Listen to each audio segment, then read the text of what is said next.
Ang papa ni Yeonwoo ay isang sailor. Hindi na ito bumalik. Namatay naman ang kanyang mama sa isang sakit. Ipinangako ni Yeonwoo sa sarili na yayaman siya at hindi niya kailangan ang pag-ibig ng lalaki. Magsusumikap lang siya. Lumipas nga ang taon, si Yeonwoo ay naging mahusay na abogado na binabaluktot ang katotohanan sa ngalan ng pera. Nagkaroon ito ng kliyente na isang CEO. Ang anak nito ay may kasong sexual assault. Nakipagkasundo si Yeonwoo sa biktima. Sinabi nito na mayaman ang kanyang kliyente at pag pumunta ito ng ibang bansa ay makakalimutan na ng lahat ang kaso. Samantalang ang biktima ay may exposed at wala ng lalaki ang magkakagusto sa kanya. Gayon din magiging usapan ito sa internet at ng ibang tao. Dahil sa sinabi nito, pumayag ang biktima na magpabayad kapalit ng malaking halaga. Nagpasalamat ang kanyang kliyente na CEO dahil nalutas ang problema ng anak nito na rapist at sinabihan siya na pabilisin ang proseso sa pagpapaalis ng mga barong-barong na gusto nitong tayuan ng mamahaling mga apartment. Isang araw nagpunta ito ng sementeryo at sinabi sa kanyang nanay na matagumpay na siya at pupunta na sa Amerika. Hindi kagaya nito na mahirap. Pauwi na si Yeonwoo. Naaksidente ito at nasa Afterlife Relay Center ang kaluluwa. Tapos na po ang pelikula. Joke. Nagkaproblema si Chief Lee dahil may isang tao na napaaga ang pagkamatay.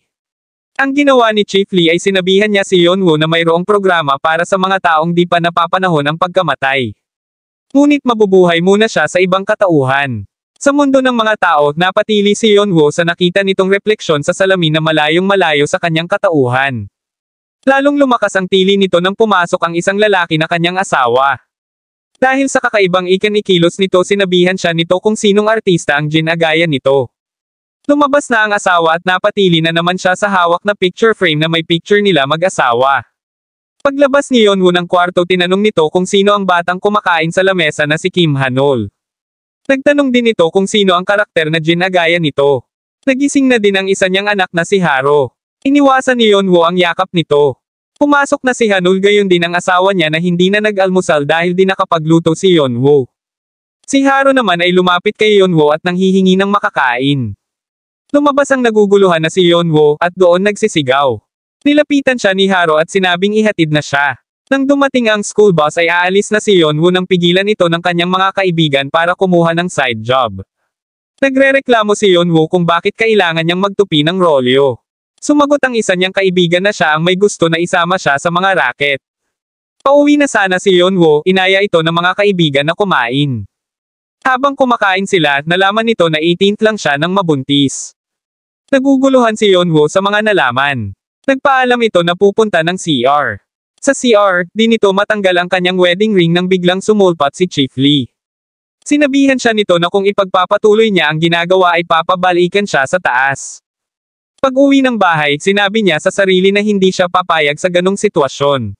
Pumunta ito sa grocery. Sinabi ng cashier na sobra na sa credit limit ang nakuha ni Yeonwoo. Kinuha niya ang lahat ng pera sa wallet para ibayad nang may tumawag sa kanya. Pamuta siya para sunduin ang anak na si Haro. Nagtanong ang kaibigan ni Yeonwoo na bakit ito na late sa pagsundo, hindi naman ito ganoon dati. Pagtingin ni Yeonwoo kay Haro ay mangiyak-ngiyak na ito. Pagdating ni Hanul at Songhwan sa bahay, inaya ni Yeonwoo ang dalawa na kumain. Sinabi ni Yeonwoo na magbabakasyon siya ng isang buwan sa bahay ng kanyang magulang at kukuha na lang ng katulong para mag-asikaso kay Haro. Sinabi ni Hanul na wala silang pera at pumasok na sa kwarto. Tinanong ni Songhwan si Yeonwoo kung ano ang nangyayari dito at maunawain nitong sinabi na siguro ay pagod lang ito sa gawaing bahay at pumunta na din ng kwarto. Pagpasok ni Yeonwoo sa kwarto, sinabihan ito ni Songhwan na malapit na ang project selection na kanilang dadaluhan. Nalaman ni Yeonwoo na nagtatrabaho ito sa district office. Sinabihan ni Yeonwoo ang asawa na bakit siya binuntis nito sa murang edad at siguro daw ay ginamit nito ang kagwapuhan at nanggamit ito para makuha ang posisyon nito sa district office. Saka ito lumabas para sa sofa matulog. Si Songhwan ay nasaktan at di makapaniwala sa sinabi ni Yeonwoo. Sa trabaho ni Songhwan, naikwento nito ang sama ng loob sa kaibigan. Nagsuggest ito na subukang bigyan si Yeonwoo ng divorce paper. Samantala, si Yeonwoo ay kumain kasama ng mga kaibigan, pinapirma siya ng mga kaibigan ng petition para sa pagre-redevelop ng kanilang lugar. Naalala ni Yeonwoo ang client na inuutusan siyang madaliin ang itatayo nitong mga mamahaling apartment. Nagmamadaling pumunta si Yeonwoo sa kanyang apartment at kinuha ang papeles ng proyektong iyon. Kinuha din nito ang kanyang black card at namili ng mga mamahaling mga damit. Nakalimutan na naman nito sunduin sa tamang oras si Haro dahil nag-shopping pa siya gamit ang black card. Sinabi ng kaklase ni Haro na baka menopause na ang mama ni Haro. Kaya bumili si Haro ng gamot sa menopause para sa kanyang mama. Pagkadating ni Songhwan sa bahay, sinabihan nito si Yeonwoo na mag-usap sila. Sinabi ni Yeonwoo na bakit binuntis siya nito sa murang edad. Sinabi ni Songhwan na ito ang lapit ng lapit sa kanya at inaakit siya. Nakipag-date daw ito sa kanya pagka-graduate. Ibinigay nito kay Yeonwoo ang divorce paper na parang ayaw naman talaga nito ibigay, na binigay din. Umuwi na din si Hanol. Lumabas uli si Songhwan, ang mamahal daw ng mga pinamili nito.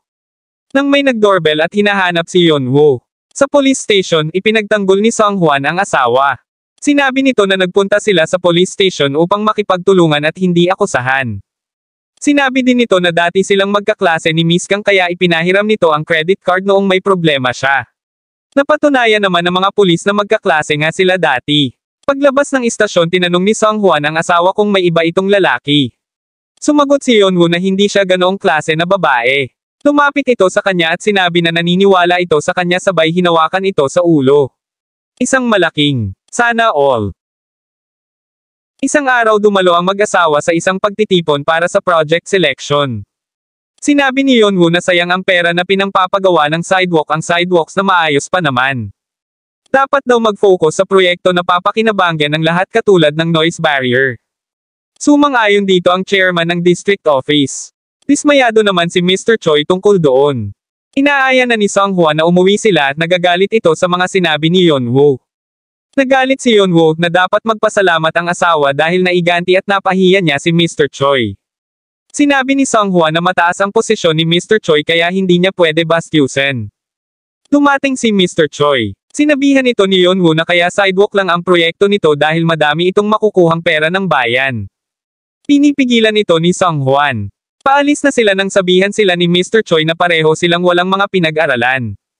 At sinabihan si Songhwan na iuwi na ang buwisit nitong asawa. Nagpanteng ang tenga ni Songhwan, nilapitan nito si Mr. Choi at saka sinuntok. Uminom ang mag-asawa, tinanong ni Yeonwoo ang asawa bakit din ito tinapos ang pag-aaral.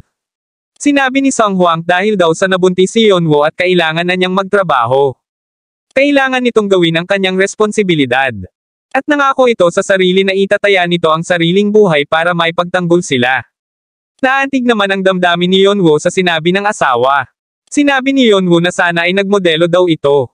Sumagot si Songhwan na ang buhay daw ay hindi lang tungkol sa pera.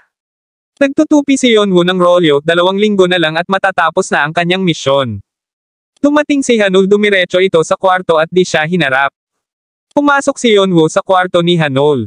Nakita nito na may mga pasa si Hanul. Sinabi nito na ni-rape siya ng kanyang kaibigan. Sinabi ni Yeonwoo na ipagtatanggol niya ang anak. Kinabukasan nga nagpunta sila sa school para kausapin ang sospek. Kasama nito ang kanyang abogado. Inaalok sila ng abogado ng halaga para sa nagawa ng kanyang kliyente. Sinabi ni Yeonwoo na bigyan siya ng 5 minuto para makapag-isip. Nagpunta ito sa CR.